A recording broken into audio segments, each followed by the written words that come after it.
MLA-യും മേയറെയും ഒഴിവാക്കിക്കൊണ്ട് പോലീസ് കുറ്റപത്രം കൊടുത്തിരിക്കുകയാണ്. ഇങ്ങനെ ഒരു കുറ്റപത്രം ഉണ്ടാകുമെന്നുള്ള കാര്യം പ്രതീക്ഷിച്ചിരുന്നു? നേരത്തെ പ്രതീക്ഷിച്ചിരുന്നു, ഇത് കൊടുത്തപ്പോഴേ പ്രതീക്ഷിച്ചിരുന്നു. കേസിൻ്റെ കാര്യത്തിൽ FIR പോലീസ് ഇട്ടപ്പോഴേ പ്രതീക്ഷിച്ചതായിരുന്നു. അത് കോടതി പറഞ്ഞല്ലേ, അതിൻ്റെ ഒരു പോലീസുകാർക്ക് അതിൻ്റെ ഒരു ദേഷ്യം കാണും. എന്നുവെച്ചാൽ അവർ എടുക്കാതെ വന്നപ്പോൾ കോടതി ഞാൻ നേരിട്ടു, കോടതി പറഞ്ഞു ചെവിക്ക് പിടിച്ച് കേസെടുപ്പിച്ചു എന്നുകൊണ്ട് വാർത്തയിലൊക്കെ വന്നതാണ്. അപ്പോൾ അതിൻ്റെ ഒരു ദേഷ്യം അവർക്ക് കാണും. കണ്ടോൺമെന്റ് പോലീസ് ആദ്യഘട്ടത്തിൽ കേസ് കൃത്യമായിട്ടുള്ള രീതിയിലാണോ അന്വേഷിച്ചത്? ആദ്യം തൊട്ട് ഇവർ ഈ കേസിൽ എന്നെ പിടിച്ചുകൊണ്ട് പോയി അവിടെ ഇരുത്തി 10:30 രാത്രി 10:30 അവിടെ കൊണ്ട് ഇരുത്തിയാണ്. പിറ്റേ ദിവസം രാവിലെ 11 മണിക്കാണ് ഒരേ ഇരിപ്പ് ഇതേപോലെ ഇരിക്കുകയാണ്. ഒരു മനുഷ്യനായിട്ടുള്ള ആൾ, അവർക്കൊരു മനുഷ്യത്വം ഉണ്ടായിരുന്നെങ്കിൽ ഒരു വെള്ളം ചോദിച്ചിട്ട് തന്നില്ല, ഒരു ചായ കുടിക്കാൻ വാങ്ങിച്ചുകൊണ്ട് വരുമെന്ന് വെച്ചപ്പോൾ അത് കടയില്ലെന്ന് പറഞ്ഞു. ആ കണ്ടോൺമെൻറ് സ്റ്റേഷൻ്റെ ഫ്രണ്ടിൽ കടയില്ല എന്നാണ് പറഞ്ഞത്. ആ 2-3 വെള്ളവും ആഹാരം പോലും വാങ്ങിച്ചു തന്നിട്ടില്ല. രാത്രി ഇത്രയും നൈറ്റ് കഴിഞ്ഞ് 2:30 പോയി പിറ്റേ ദിവസം അന്നേ ദിവസം തിരിച്ചു പറഞ്ഞ വണ്ടിയിൽ ഒരേ ഇരിപ്പിരുന്ന് വണ്ടി ഓടിച്ചിട്ട് ഇവിടെ സ്റ്റേഷനിൽ വന്ന് കസേര ഇരിക്കുകയാണ് ചെയ്തത്, കൊതുക് കടിയുന്നുണ്ട്. എന്നിട്ട് പോലും അതിനൊന്നും ആർക്കും ഒന്നും സംസാരിക്കുകയില്ല. മേയർ ആംഗ്യം കാണിച്ചു. അതിനെക്കൊണ്ട് ആംഗ്യമോ കാണിച്ചെന്നുള്ള തെളിവ് ഇവർ കൊണ്ടുവരട്ടെ. ധൈര്യമായിട്ട് ഞാൻ പറയല്ലേ, അങ്ങനെ കാണിച്ചിട്ടില്ല എന്നുള്ള 101% എനിക്ക് ഉറപ്പുണ്ട്. എന്ന് വെച്ചാൽ ആ വണ്ടി ഗ്ലാസ് ബോഡി വണ്ടിയാണ്, കൈ പുറത്തിടാൻ പറ്റൂല. അത് ബുദ്ധിയില്ലാത്ത ആൾക്കാരാണ്. ഇത്രയും കാലം ആ വണ്ടി ഹൈഡ്രോളിക് ഡോർ സംവിധാനമായത് കാരണം ഡ്രൈവർ ഓപ്പറേറ്ററും ചെയ്യാം, കണ്ടക്ടറിന് വന്ന് തുറക്കുകയും ചെയ്യാം. എന്താണെന്ന് വെച്ചാൽ ലെഫ്റ്റ് സൈഡിലാണ് ഇതിൻ്റെ ഇത് വരുന്നത്, ലിവറും കാര്യങ്ങളൊക്കെ. സച്ചിൻ്റെ ഭാഗത്ത് കയറിയോ? സച്ചിൻ്റെ ഭാഗത്ത് ഗ്ലാസ് ഇട്ട് ഇടിയായിരുന്നു. ഹൈഡ്രോളിക് ഡോറിൻ്റെ ഗ്ലാസ് ഇട്ട് ഇടി. മറ്റേ പോലെ തുറയിടാ വണ്ടി ഒതുക്കടാന്നും പറഞ്ഞുകൊണ്ട് ഭയങ്കര ചീത്ത വിളി. സഹോദരന്റെ ഭാഗത്ത് നിന്ന് പിന്നീട് എന്ത് പെരുമാറ്റമാണ് ഉണ്ടായത്? പിന്നീടെന്ന് വെച്ചാൽ ആ സമയത്തുണ്ടായത് അദ്ദേഹവും ഈ രാജീവ് എന്ന് പറയുന്ന ആളും മേയറും പുറത്ത് തന്നെയാണ്. ഇവരാണ് ഡോറ് വലിച്ചു തുറന്നത്. മേയറാണ് കുറച്ചും കൂടെ തുറന്ന് അങ്ങ് വലിച്ചു വെച്ചത്. ഈ പയ്യനാണ് വന്ന് ഡോറ് തുറന്നത്. അപ്പോൾ അങ്ങനെ നമ്മുടെ ജീവിതത്തിൽ എന്ന് വെച്ചാൽ നമുക്ക് ഒന്നീ വ്യക്തമായിട്ടൊരു രാഷ്ട്രീയം ഇല്ലെങ്കിൽ നമുക്ക് ഇവരെ എതിർക്കാൻ, പാവപ്പെട്ടവന്മാർക്ക് എതിർക്കാൻ പാടില്ല. ഇവർ സത്യം പറഞ്ഞാൽ ഇപ്പോൾ ചെയ്യുന്ന എന്താണെന്ന് വെച്ചാൽ പച്ചയായിട്ട് മനുഷ്യന്മാരെ ഈ ഐസ് കട്ടയ്ക്ക് പെയിൻ്റ് അടിക്കുന്നില്ലേ, ആ പരിപാടിയാണ് ഇവർ ചെയ്യുന്നത്. ജനങ്ങളെ കണ്ണിൽ എന്തെങ്കിലുമൊക്കെ പറഞ്ഞ് മറയ്ക്കുക. ഇലക്ഷൻ വരെ ഇല്ലേ, അപ്പോൾ ഇങ്ങനെ എന്തെങ്കിലും ഇവർ അങ്ങനെ ഓരോരുത്തരെ അറസ്റ്റ് ചെയ്തുകൊണ്ടിരിക്കുകയല്ലേ ഓരോ കാര്യങ്ങൾ. അതും പെണ്ണ് വിഷയത്തിൽ തന്നെയല്ല അറസ്റ്റ് ചെയ്യും.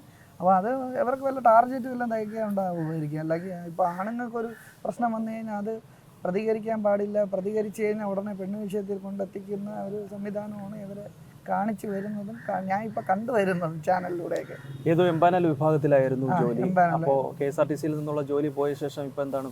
ഞാൻ ഇടയ്ക്കിടയ്ക്ക് പ്രൈവറ്റ് ബസ് ഓടിക്കുകയും പിന്നെ അച്ഛന് തയ്യൽ മെഷീൻ്റെ ബിസിനസ്സും ചെറിയൊരു ഇതുണ്ട്. അപ്പോൾ അത് നടത്തി ഇങ്ങനെയൊക്കെ പോകും, അഡ്ജസ്റ്റ് ചെയ്ത്. കുടുംബ പശ്ചാത്തലം?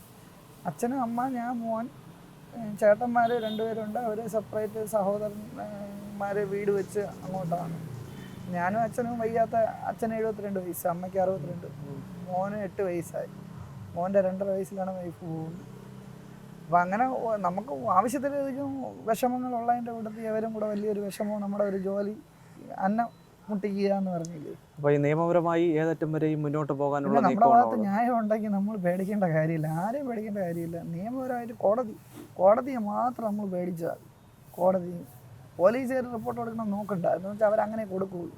ഇത് ഭരണം ഏതാണോ അവരെ കൂടെയാണ് സർക്കാർ ഉദ്യോഗസ്ഥരെല്ലാവരും നിൽക്കുകയുള്ളൂ. അപ്പോൾ അങ്ങനെ നമ്മൾ ഇത് നേരത്തെ കണ്ടിരുന്നു. നീതി കിട്ടുമെന്നുള്ളത് വ്യക്തമല്ലാത്തതുകൊണ്ടല്ലേ കോടതിയായിട്ട് ബന്ധപ്പെട്ടതും കോടതി വഴിയായിട്ട്.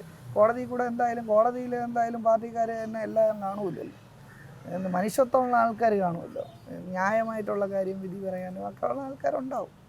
ദൈവമായിട്ട് ഞാൻ ദൈവത്തിൽ വിശ്വസിക്കുന്നു. ദൈവം ഉള്ളിടത്തോളം കാലം സത്യം തെളിയും, സത്യം നീതിയും തെളിയും. അതാണ് എനിക്ക് പറയാനുള്ളത്.